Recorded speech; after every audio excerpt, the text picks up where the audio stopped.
नमस्कार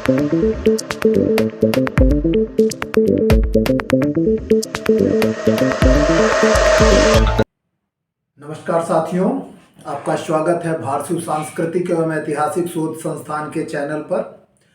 साथियों, जैसा कि आपको मालूम है कि 26 नवंबर को सुप्रीम कोर्ट के प्रांगण में बाबा साहब डॉक्टर भीमराव अंबेडकर की मूर्ति का अनावरण हुआ।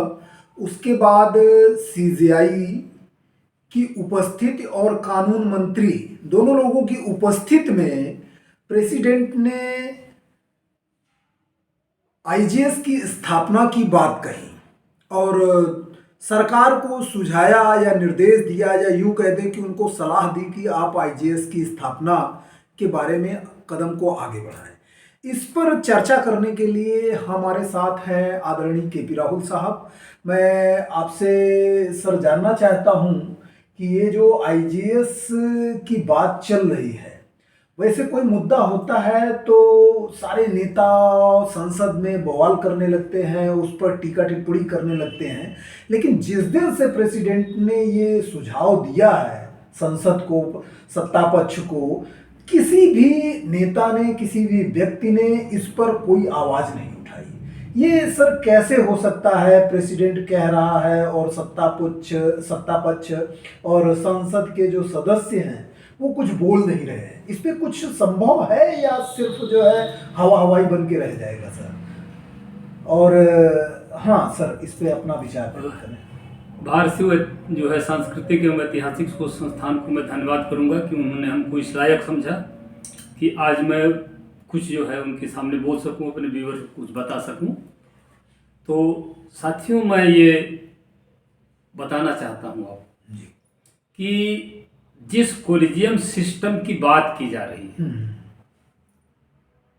सवाल उठता है कि इसके पहले क्या था।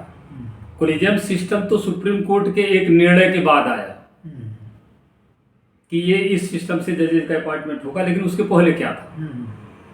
अगर उसके पहले को देखें तो जो आज की तारीख में ये जो है, ये लोग कुछ कह रहे हैं, ये जेएसी की बात कर रहे हैं, ये एनजेएसी जो है ये कोलिजियम सिस्टम के पहले वाली ही व्यवस्था को थोड़ा सा झाड़ पोंछ करके जो है नहीं, मतलब एक तरह से कहते हैं बोतल वही है, उसमें कुछ मटेरियल अलग से भर करके वो बोतल वो दिखा रहे हैं, नई बोतल बना रहे हैं। वो नई बोतल बना रहे हैं और नई बोतल नहीं, ऐसा कुछ भी नहीं है।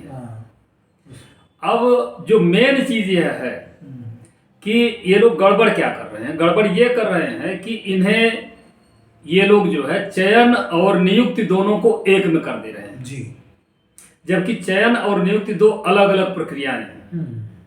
पहले चयन होता है किसी पद के लिए, फिर उस पद पर नियुक्ति होती है जी। जजेज के चयन के लिए जो है संविधान के अनुच्छेद 312(1) में दिया गया है कि ये इसके लिए भारतीय न्यायिक सेवा का गठन किया जाएगा और उससे जजेज अपॉइंट होंगे। और अपॉइंटमेंट के लिए तीन जगह व्यवस्था है। एक संविधान का अनुच्छेद 124, एक 217 और एक 233। 124 के तहत सुप्रीम कोर्ट में होता है, 217 के तहत हाई कोर्ट के जजेज अपॉइंट होते हैं और 233 के तहत जिला कोर्ट में जजेज की अपॉइंटमेंट होता है। लेकिन चयन के लिए एक ही प्रक्रिया है, उसी के तहत वो जिला कोर्ट में भी जाते हैं, हाई कोर्ट में भी जाते हैं और सुप्रीम कोर्ट में भी जाते हैं। और इसकी संविधान में पूरी व्यवस्था थी। लेकिन क्या कारण है मैं नहीं समझा जा सकता कि इन्होंने आईएएस, आईपीएस, आईआरएस, आईएएस जो है सर्विस क्रिएट किया, सारी ऑल इंडिया सर्विस, लेकिन उन्होंने आईजेएस को छोड़ दिया।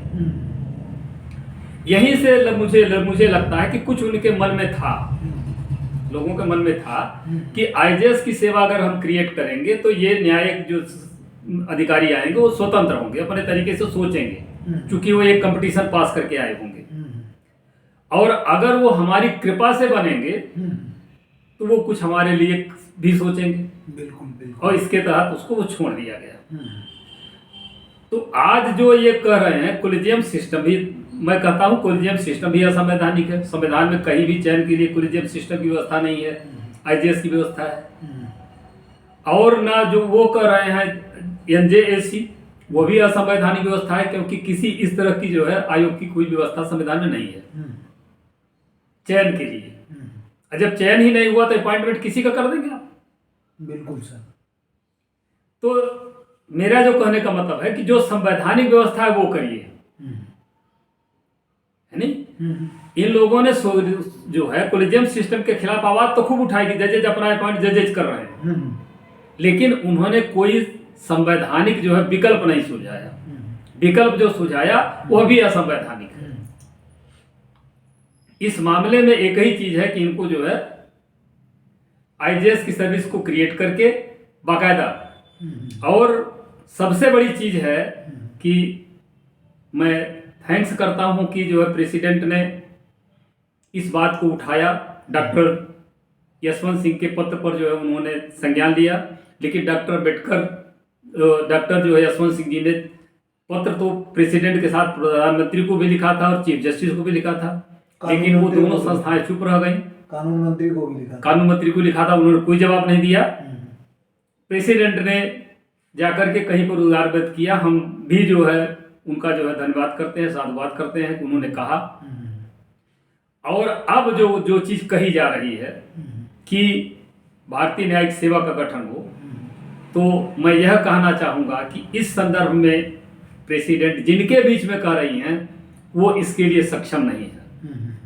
ना तो आईजेएस की सर्विस का जो है सृजन न्यायपालिका कर सकती है और न कार्यपालिका कर सकती है। उसका सृजन जो है भारत के संविधान के ही अनुसार अनुच्छेद 13 में लिखा हुआ है कि उस कार्य को करेगी पार्लियामेंट यानी संसद। और भारत के जो है राष्ट्राध्यक्ष को यह पावर है संविधान के अनुच्छेद 86 में कि वो संसद को संदेशा भेज सकते हैं। अगर प्रेसिडेंट ऑफ इंडिया एक संदेशे के रूप में जो है संसद को लिखित में अगर भेजें कि इस पर भी विचार किया जा सकता है, तो मेरा मानना है कि उस पर संज्ञान लिया जाएगा। और अगर यह चीज क्रिएट हो जाती है तो जो आज हम बलवा बवेला मचा रहे हैं कि ये कोलेजियम सिस्टम गलत है, उनको भी सबक मिलेगा और जो है जुडिशरी को भी सबक मिलेगा और स्वतंत्र जो है जजेज चुन करके आएंगे। अच्छा सर, क्या कहते हैं इससे पहले वाले जो कानून मंत्री थे, क्या नाम था उनका जो है, रिजिजू साहब, हाँ, वो तो बड़ा एक्शन में थे कि जो है कोलेजियम सिस्टम हटेगा, जज बनेंगे अपने हिसाब से बनेंगे। लेकिन जब जो है राष्ट्रपति जी ने जो है वहां पे ये बोला, तो सत्ता पक्ष क्यों शांत है? हाँ, सबसे बड़ी विडंबना ये है कि जिन रिजिजू साहब की आप बात कर रहे हैं, रिजिजू साहब ने एक दिन जो है गुस्से में यह भी कह दिया था कि अगर जो हमारा एनजेएसी नहीं स्वीकार होता है और कोलेजियम सिस्टम बना रहता है तो हम भारतीय न्यायिक सेवा पर भी विचार कर सकते हैं। मतलब न्यायिक सेवा ही खत्म की जा सकती है? नहीं, उन्होंने कहा कि हम भारतीय न्यायिक सेवा पर भी विचार कर सकते हैं, यह भी विकल्प के रूप में दे सकते हैं। अच्छा। लेकिन इस चीज को उन्होंने आगे नहीं बढ़ाया। अच्छा। एक दिन बोल करके वो चुप हो गए। भारतीय न्यायिक आईजेएस की स्थापना की बात कही उन्होंने किया था कि हम उस सिस्टम पर भी विचार कर सकते हैं। मुझे लगा कि बिल्कुल खत्म कर नहीं, वो खत्म तो नहीं हुआ था, लेकिन आगे जो है सबसे बड़ी जो चीज है कि प्रेसिडेंट ऑफ इंडिया एक महत्वपूर्ण चीज पर वो चर्चा कर रहे हैं और जुडिशरी सुप्रीम कोर्ट के परिसर के अंदर कर रहे हैं, जहां पर सारे जजेज बैठे हुए हैं, कानून मंत्री बैठे हुए हैं। दुर्भाग्य की बात है कि प्रेसिडेंट की कही हुई बात को नेता सत्ता पक्ष से न नेता सत्ता पक्ष न विरोधी पक्ष कोई भी नहीं बोल रहा है। भाई अगर नेता सत्ता पक्ष नहीं बोल रहे हैं तो सरकारी मंत्री नहीं बोल रहा है तो विपक्ष ही बोलता है। नेता प्रतिपक्ष कहने का मेरा मतलब ये है कि इसके राष्ट्रपति के जो है न समर्थन में कोई बोल रहा है न उनके कथन के विरुद्ध कोई बोल रहा है। तो ये जो भयानक चुप्पी है इस टॉपिक पर, ये बहुत बड़ा संदेशा दे रही है। अच्छा सर, एक चीज और है, ये क्या कहते हैं, एक केस था केशवानंद भारती बनाम केरल राज्य साहब का जो है, केरल राज्य का, उसमें कुछ बेसिक स्ट्रक्चर पे जो है संविधान संशोधन की बात थी। इस पर क्या है, इसको जो है बताएंगे? बहुत बढ़िया सवाल आपने किया और बड़ा महत्वपूर्ण सवाल है, जो एक तरह से जो है इसमें जो एक सबसे बड़ी चीज हुई है जहां पर गलती छोड़ी गई है वो ये है कि दो तरह के कोर्ट्स होते हैं।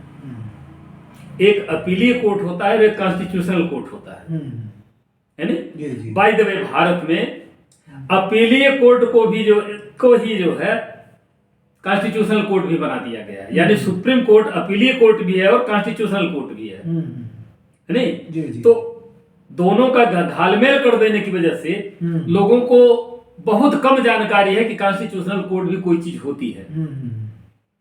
वास्तव में कॉन्स्टिट्यूशनल कोर्ट का काम ही है कि वह किसी भी अध्यादेश की, किसी भी अधिनियम की, किसी भी कानून की संवैधानिकता की जांच करे कि वैधानिक है कि ये जो संविधान में अवधारणा दी गई है, जो संविधान में सिद्धांत दिए गए हैं, उन सिद्धांतों के अनुकूल है या नहीं है। नहीं है। जी जी। वो कॉन्स्टिट्यूशनल कोर्ट का था नहीं। और जब कॉन्स्टिट्यूशनल कोर्ट अलग से नहीं बनाई गई है तो अपीलीय कोर्ट की ही तरह से वो कॉन्स्टिट्यूशनल कोर्ट भी बिहेव कर रही है।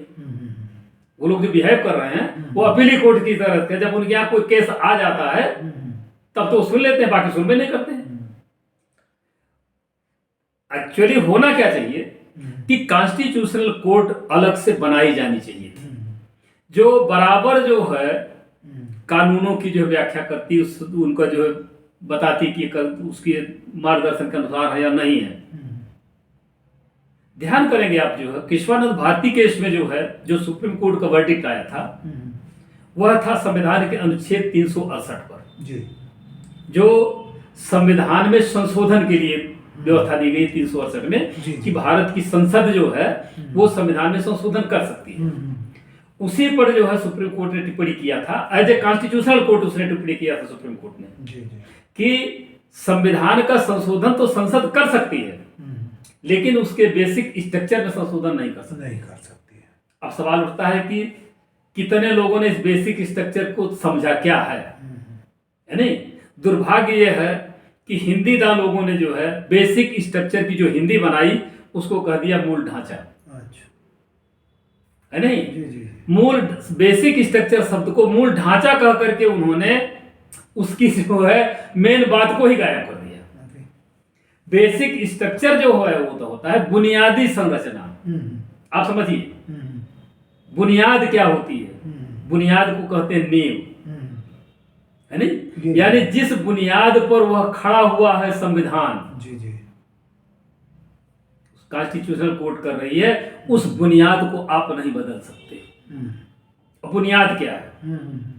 संविधान का कोई उद्देश्य होगा, उन उद्देश्यों की पूर्ति के लिए संविधान लिखा गया है नहीं? तो हमको देखना यह है कि जिस उद्देश्य से संविधान लिखा गया है वो पूर्ण हो रहा है, वो बुनियाद है नहीं। वह उद्देश्य इनके इस कानून से पूरा हो रहा है कि नहीं पूरा हो रहा है नहीं। तो मैं इसमें बड़ा साफ कहना चाहता हूं कि संविधान का अनुच्छेद 37 और 38 दो को पढ़िए। दुर्भाग्य से लोग उसको पढ़ ही नहीं रहे हैं, छोड़ दे रहे हैं जी। अब बड़े बड़े कानूनदा भी उसको नहीं पढ़ रहे हैं। संविधान का अनुच्छेद 37 कह रहा है कि यह राज्य की ड्यूटी होगी, कर्तव्य होगा कि वह अपने नागरिकों के लिए सामाजिक, आर्थिक और राजनीतिक न्याय सुनिश्चित करेगा। दुर्भाग्य से संविधान के तमाम अनुच्छेदों को जो एक दूसरे के संगत थे उनको साथ मिलाकर के नहीं पढ़ा गया। उदाहरण के रूप में बताना चाहता हूं मैं आपको, संविधान का अनुच्छेद 17 जो कहता है कि देश से अनटचबिलिटी को यानी छुआछूत को खत्म किया जाता है। संविधान का अनुच्छेद 18 जो कह रहा है कि शैक्षिक और सैन्य टाइटल्स को यानी उपाधियों को छोड़ करके बाकी सारी उपाधियों को शून्य कर दिया जाता है। इसके साथ ही संविधान का अनुच्छेद 334 है जिसमें इस काम को पूरा करने के लिए 10 साल का टाइम दिया गया है। संविधान का अनुच्छेद 334 कह रहा है कि अनुसूचित जाति जनजाति के लिए 10 साल तक सीटें रिजर्व रखी जाएंगी। वो रिजर्वेशन इसलिए था कि इस देश में छुआछूत था, छुआछूत मिटाने के लिए 10 साल का टाइम दिया गया था जी जी। इस देश में जो है बेतरतीब टाइटल्स थी, बगैर किसी परीक्षा पास किए लोग बड़े बड़े टाइटल लेके घूम रहे थे और इन टाइटल्स की वजह से डिस्क्रिमिनेशन हो रहा था। 10 साल का समय दिया गया था कि इस डिस्क्रिमिनेशन को मिटाइए, यानी इस तरह की टाइटल्स को समाप्त करिए।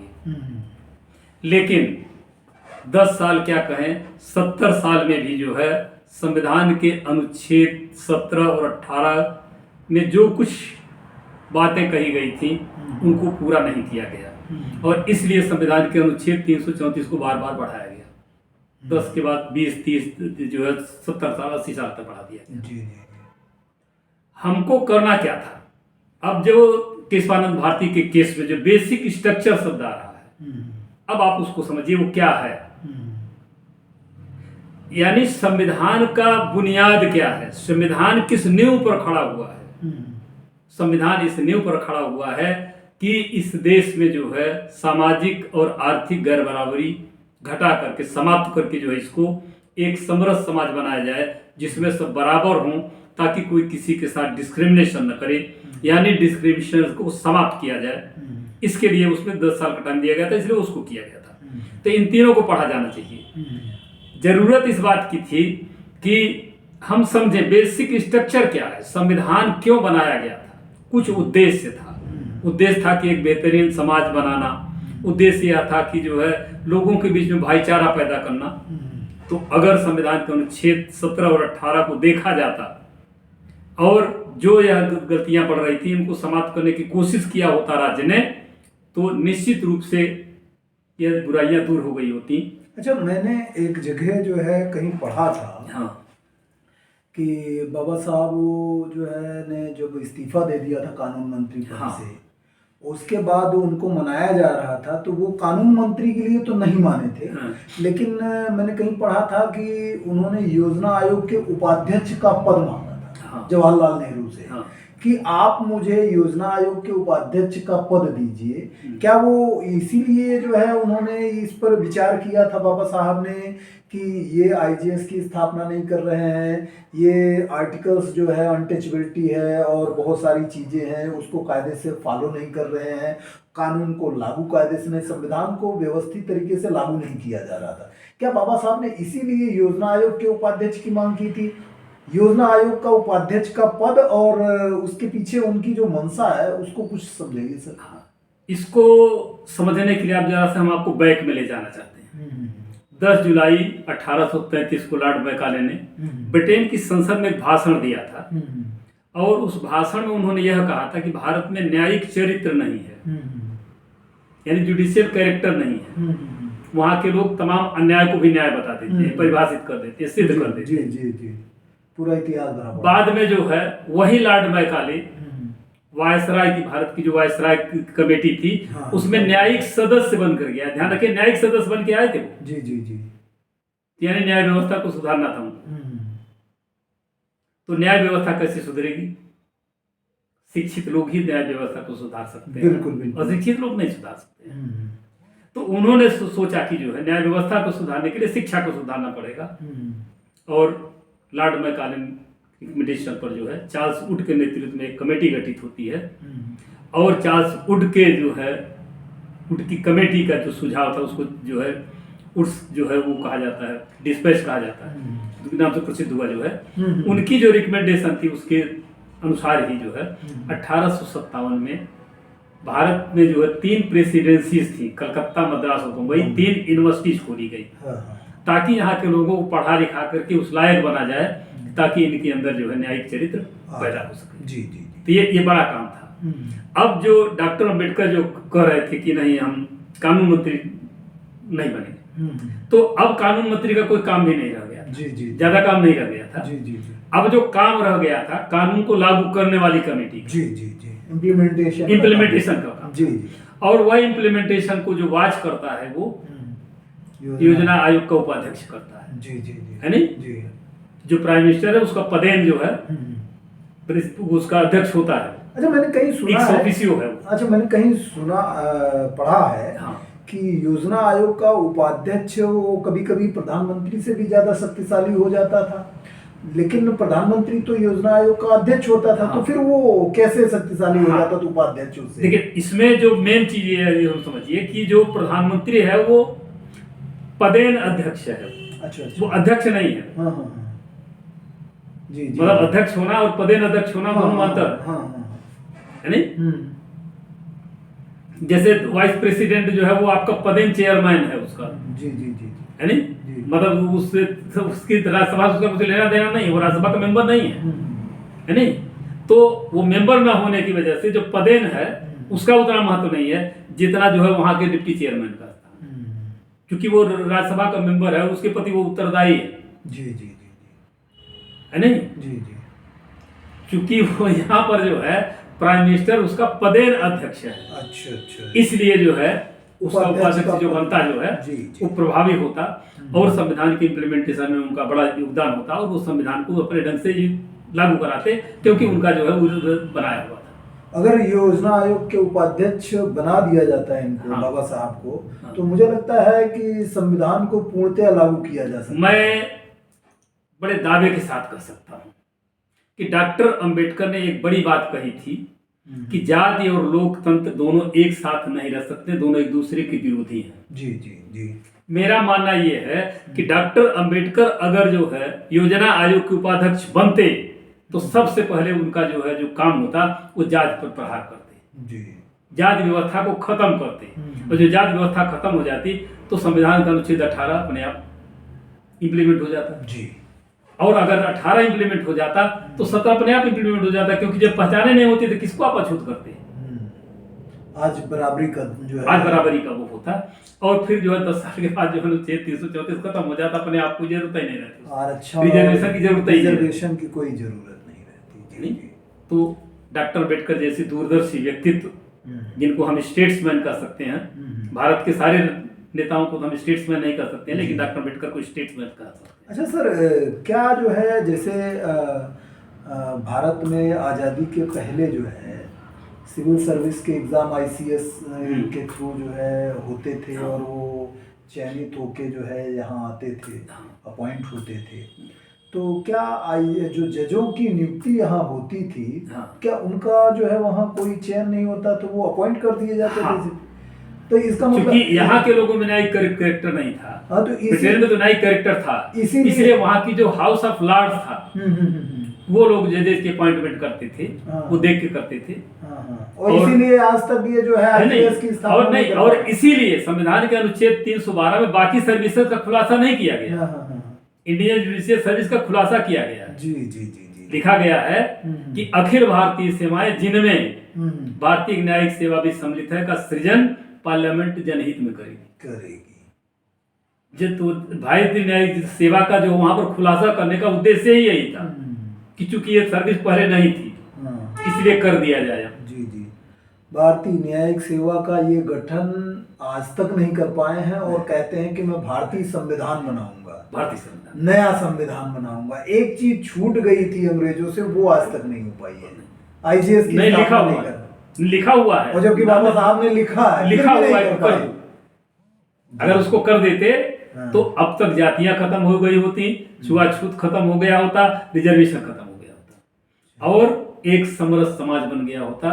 और जो संविधान का अनुच्छेद 38 कह रहा है कि ऐसा कानून बनेगा जिससे सामाजिक और आर्थिक गैर बराबरी घटे, तो अब तक खत्म होता है, घटना नहीं, खत्म हो गया होता है। सही सर, चलिए सर, बहुत बहुत धन्यवाद आपका। धन्यवाद आप आपने सबको। इतने विस्तार पूर्वक से हमको जो है कॉलेजियम सिस्टम और जजों की नियुक्ति और संविधान के कुछ अनुच्छेद के बारे में बताया। फिर दोबारा मुलाकात होगी आपसे। बहुत बहुत धन्यवाद सर।